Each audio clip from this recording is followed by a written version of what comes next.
Taza overlock og'alar uchun dim foydali bo'lgan video bo'ladi bu. Ko'pchilik shu iynani olish uchun mana iynaning bolti, mana shestigranичный bolt bilan bo'shaydi. Bu boltni polni yechib oladi bu yoqqa.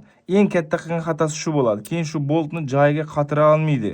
Ko'p tikuvchilar shuni joyiga qatira olmagani bilan bu bolt rezva noto'g'ri qatiriladi va igna keyin qismay qoladi.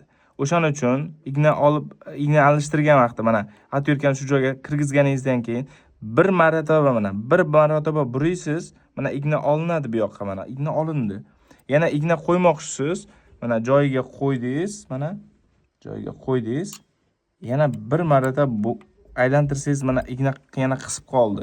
Ana shu juda katta xatoni qilmanglar. Shu bo'shatgan vaqtda bir marotaba bo'shatib turib, yangi eski ignani olib, yangi ignani taqib, bir marotaba aylantirsangiz yana qisib qoladi.